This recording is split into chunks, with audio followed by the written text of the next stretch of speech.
Hello and welcome to the San Francisco Opera. My name is Laura Prichard and I've been doing pre-performance lectures for the San Francisco Opera since 1997, and my specialty is early 20th century modern opera, and in that sense this is kind of a perfect thing to get to talk about, because when you hear it, I think the first musical associations you will have will be with Italian operas of the early 20th century and some melodic writing of Italian operas of the late 19th century, and then there are some exciting surprises thrown in. So I want to welcome you, and this is our official world premiere of La Ciociara in English to women. The reason for the dual title comes from the sources of the opera. It's originally a work of literature. Some call it a novel, but it's about a 600-page chronicle that the composer described as a chronicle from the time of World War II with only a couple of facts in it.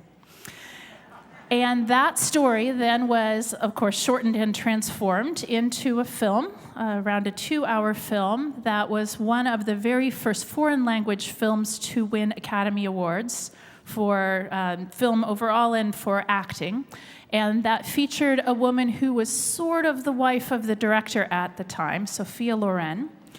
And I say sort of because she was married to him, but he was already married to someone else. So then they had to leave Italy and become French citizens, and then he officially got a divorce, and then they were officially married. So she was married to him and then re-upped the marriage to him. And she was featured as the leading character, the title character in the Italian title, La Ciociara.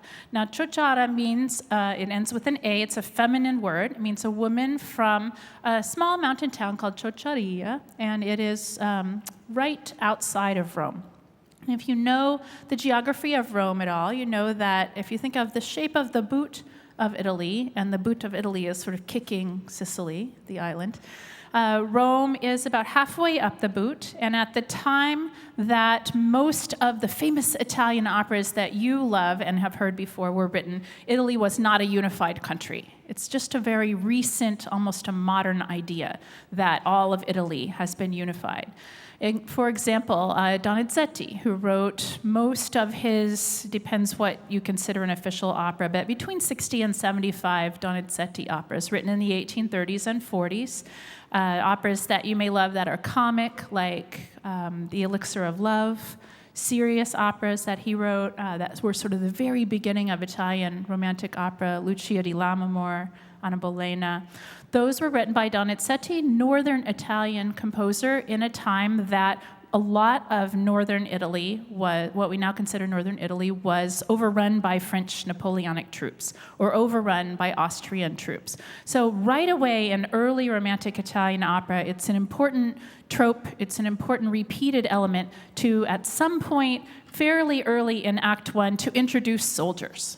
And in lively early operas, like Donizetti's comic operas, the soldiers come on, and usually the townspeople are entertained by the soldiers, and they flirt with the soldiers, and it's in general a positive relationship. Although there are almost never native Italian troops in these Italian operas. They're Austrians, they're French, they're Basque, they're something exotic. So that's something that is very important to the history of Italian opera for the whole 200 years leading up to this work.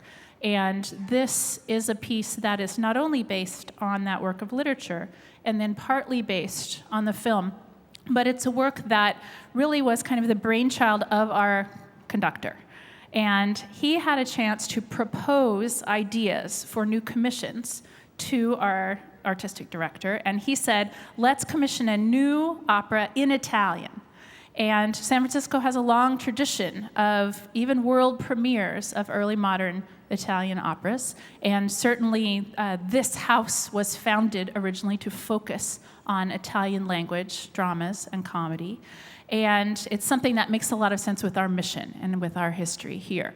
Our music director is Italian, and he was asked, who's the best composer? Who's the person that's the legacy, the next Puccini, the person that, if we could go back to about 1920 and pick up where Puccini left off, who is that can do that really understands the style but has made it more modern? And he said right away, Marco Tutino.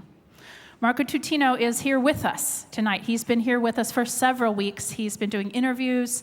He has recorded statements and written interviews that have appeared. And he has even been part of panels that we have had where we've talked about the creation of the opera.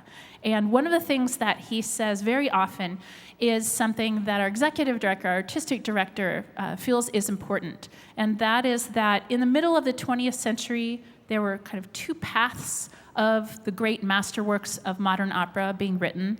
There's the more melodic path, you could say maybe the path that follows maybe in the footsteps of Verdi and Puccini, Leoncavallo. And then there's a path that's influenced by, in a textbook, they'd be called the Second Viennese School. First Viennese School would be Mozart, Haydn, Beethoven, in the 1770s, 80s, the Age of Revolution.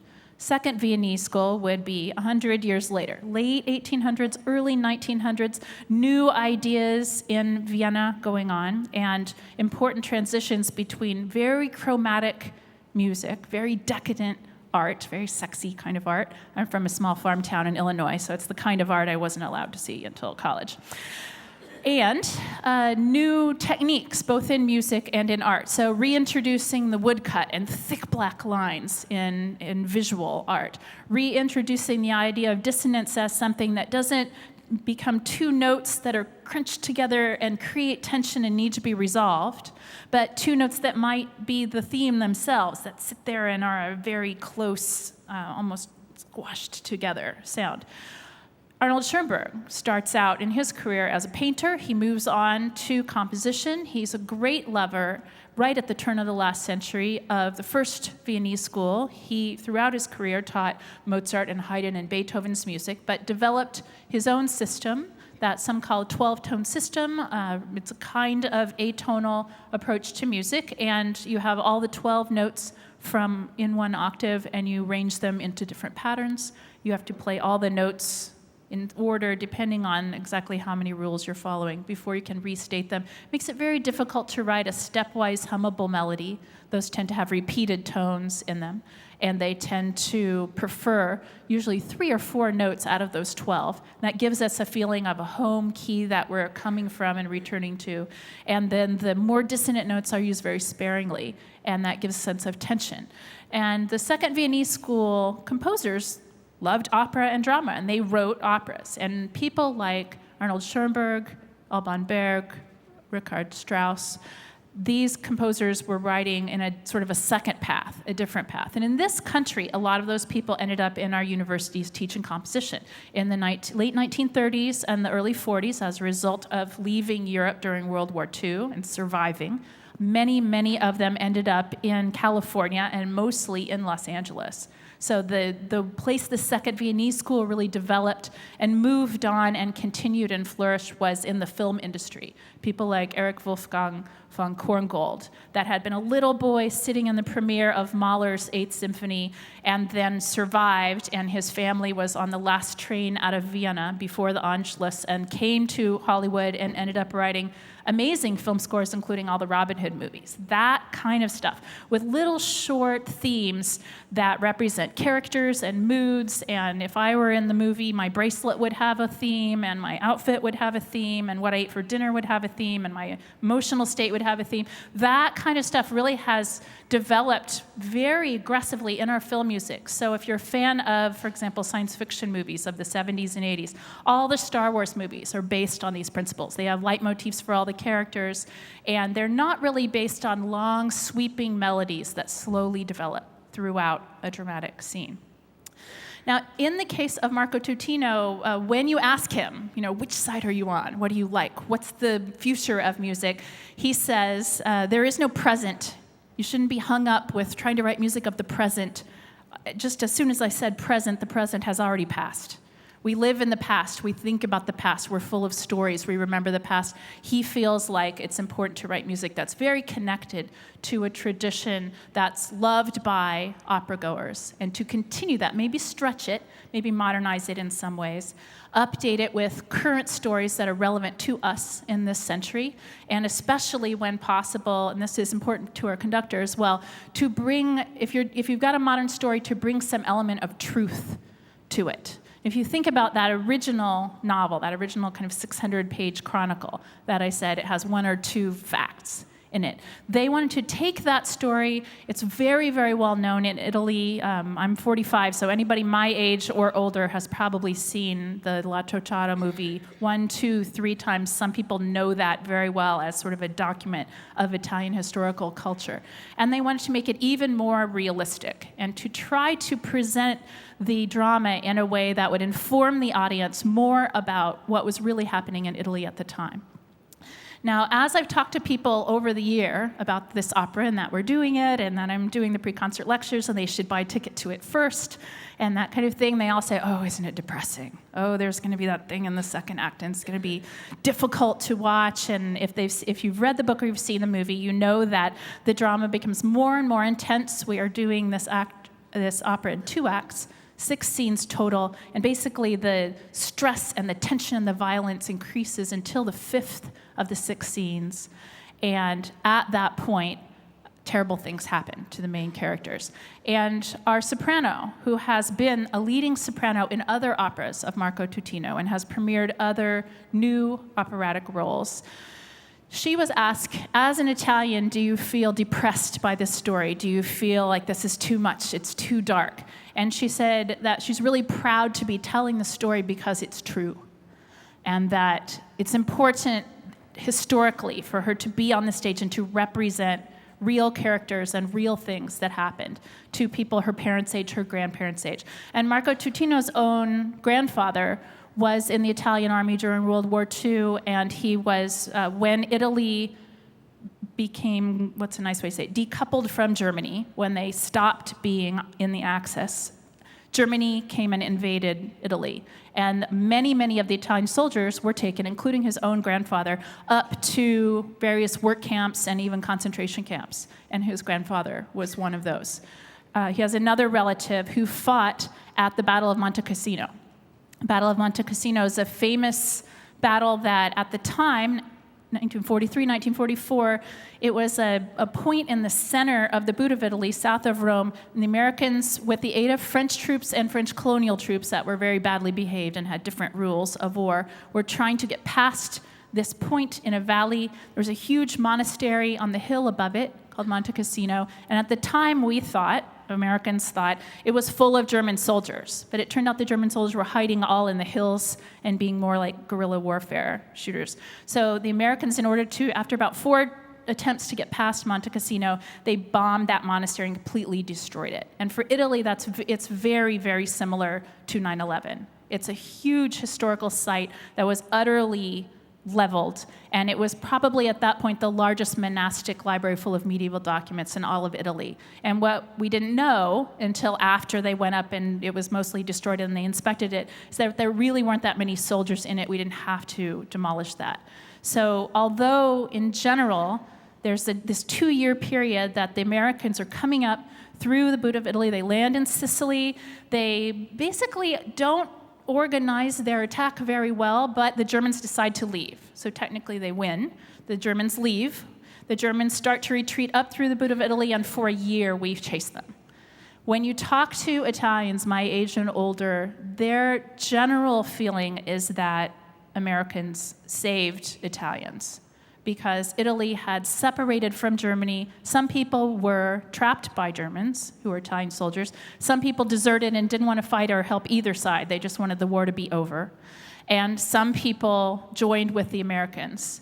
And part of the point of the original novel, if you get a chance to read it in English, titled Two Women, the original kind of chronicle of the period that develops most of these characters, part of the point of that is that if you are living in your homeland in a time of war and you are being invaded and you are being attacked, that people will do almost anything to stay alive. And how will they stay alive? And how will they choose that path? How much will they stick to a moral compass that puts them in more jeopardy? Or how much will they be flexible and shift with the tides in order to stay alive? And the different characters, the main characters in this, choose radically different paths, chillingly different paths, and they could have all done the same thing.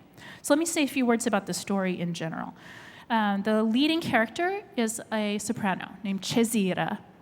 Not exactly the same word, but kind of similar to the word Caesar, a leader character, a main guiding light, someone with power. She has a daughter who's 16, named Rosetta, Little Rose. And in the first act, I've talked to the soprano that's playing the role. She's in her 20s. She's not 16. She said the first act's very easy to play. Half of what she says is mama. Second act, she has to grow up very quickly. She develops some feelings, maybe puppy love feelings, for the same man that her mother's falling in love with. She notices her own self growing up, and then she's living in a time of war, and violent acts happen around her and to her. And that affects her as a character, and she has to completely transform. She changes more than any of the other characters. And she actually becomes, she starts out as a kind of a mezzo-soprano voice. In general, that her pitches are below her mother. And after all this transformation, she's the higher soprano. And she has the highest notes and the longest notes at the end of the opera. There are two main male characters, kind of protagonists, antagonists. The one that ends up making a choice that you might consider the right choice, the good choice, the moral choice, is, of course, a tenor. It's an Italian opera. The character that this opera, more than the movie and more than the book, really develops. They brought him back from the beginning of the book, and they keep bringing him back. So when the characters say, Giovanni, there you are. If you've read the book, you're thinking, Giovanni, he's not in the scene.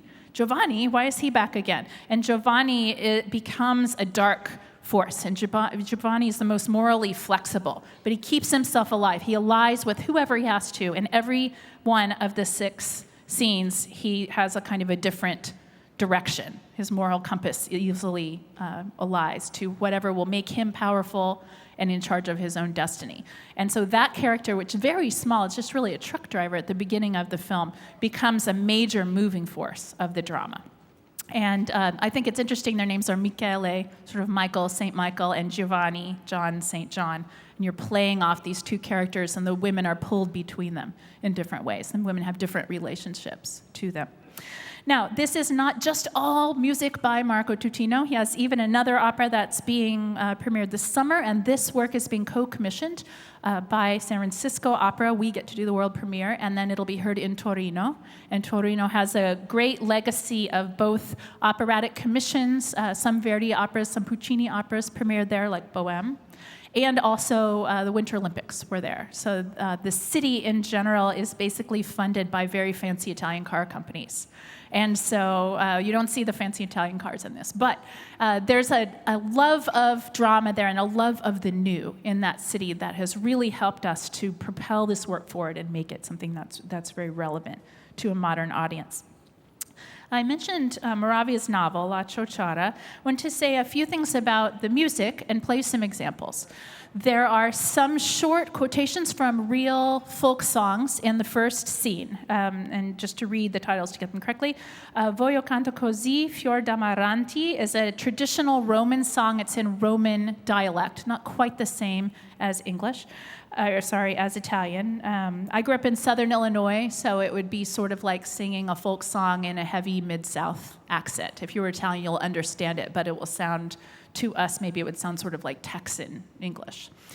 There's also another Roman song in the first act called Fior del Limone, Fiore, the flowers of the lemons.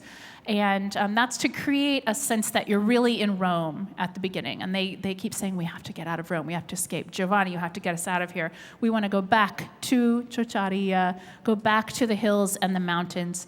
And there's a very beautiful combination of real sets that have been built in film. And one of the reasons that this talk ends when it does is to give you a chance before both acts of this opera to see a series of video excerpts of real film footage from 1943 and 1944. And it has large subtitles, so you can see some of these battle sites, you can see what the uniforms of the different soldiers looked like, and you can even see arrows on maps where the Americans are going and exactly where you are to situate you geographically. There's a lullaby that Cesira sings to Rosetta right after that most dramatic thing happens in the 5th scene out of 6. And the lullaby she sings is called Figlia d'oro poi non dorme. And it uses a traditional text, but Tutino wrote a new melody. And the melody builds on music that you've heard Cesira sing. So it's a combination of folk song and newly composed music. And then in the final scene, there's a tenor who is presented sort of like a popular singer. Let's have a party, the war is over, and he sings a song that was featured in the film, Two Women, and was actually composed by the person who wrote the music for Two Women a couple of years earlier. And that's a song that became very much associated with liberated Italy and Italy after World War II. And you'll hear him sing it. He'll be over on this side of the stage with a small trio, including an accordion. And the song's called La Strada nel Bosco, The Path Through the Woods. And if you know that song, or when you hear him sing it, you may realize you've been hearing little snippets of it all the way through the whole opera. Whenever they walk through a woods, whenever they are about to embark on a journey, whenever they're dreaming about something, they're just little, not leitmotifs, but little fragments of the melody that survive, that come from that very well-known song. So that's one thing that I think an audience will be able to appreciate just a little bit more in Italy. It would be not so much like using the Star Spangled Banner, and there's a little bit of Star Spangled Banner on this when an American is on the stage, just like in Madame Butterfly. But it's something that is really beautiful subtlety, really adds a lot of complexity to the score. So first musical example I'd like you to hear is a tenor singing music of Marco Tutino. This is called Sonya Romani, theme from Two Women, and it's sung by Changyue Wang, who's a tenor that's a 2012 Merola graduate. So if you'd play the first example, please.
Okay, very beautiful and memorable. We hope that you leave at the intermission and you leave after the second act and you hum these a little bit. Now, second example. That's very beautiful, but what about Marco Tutino makes you think, oh my God, we have to commission an opera from him. We have to spend millions of dollars. We have to bring people from Italy here. We have to create a huge piece of visual art to present to San Francisco. Part of it is that he has had many successes in the last 25 years with operas like this. Not exactly on this theme, not exactly this challenging and this modern of an idea, but operas that have been commissioned mostly by Northern Italian opera houses that have gone on to be very widely restaged and produced, that are well known in Europe. One of them is an opera that was commissioned by Livorno in 1990, and it's called La Lupa, and that's got an aria in it for a character named Maria that's become very commonly done on European concert programs, orchestral programs that feature people singing scenes from operas. They'll do Verdi, Puccini, Mozart, and then this one by Tutino. And the audiences are like, who's Tutino? And then he'll come out. It's great. So this is the second example. It's from the opera La Lupa from 1990. Music by Marco Tutino. The soprano that's singing it is the soprano that sung it in Livorno. It's the Tuscan Orchestra, conducted by Bruno Bartoletti, and the soprano is Laura Cherici. So this is Maria's aria from La Lupa. Second example, please.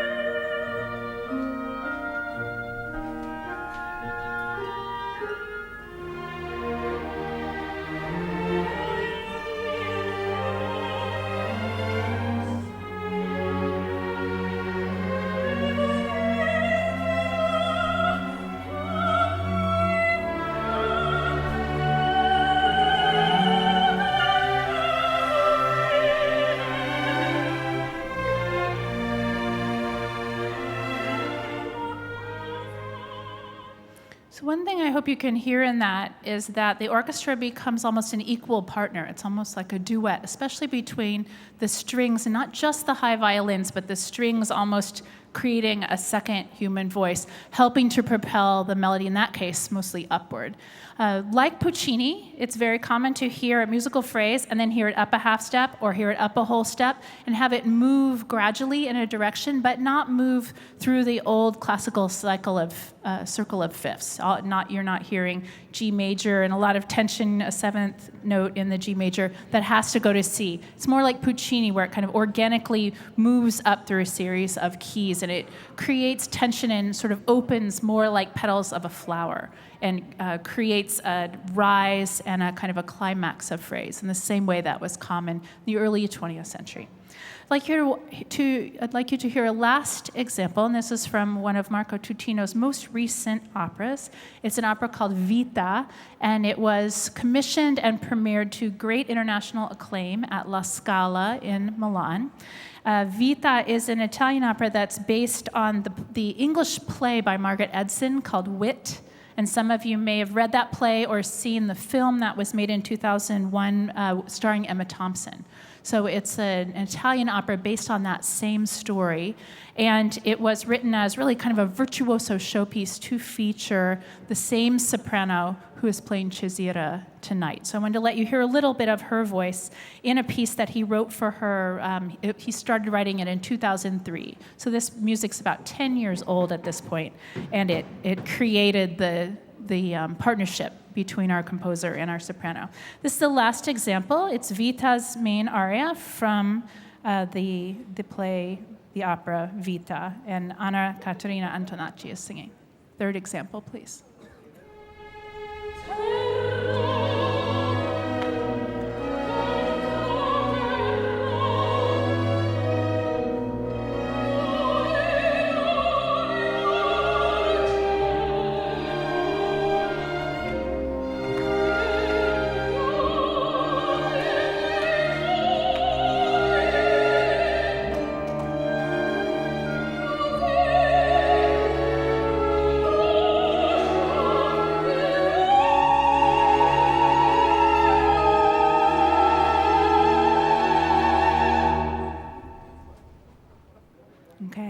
Now, if you have further questions or you'd like more information about the work, or you'd like to see a copy of the piano vocal score for La Ciociara from 3 months ago, which is almost what you're hearing today, or you'd like to see the libretto from 5 months ago, which is almost what we're doing today, you're welcome to come up and look at those or come up and ask questions. We thank you very much for your attendance at this special presentation and enjoy the show.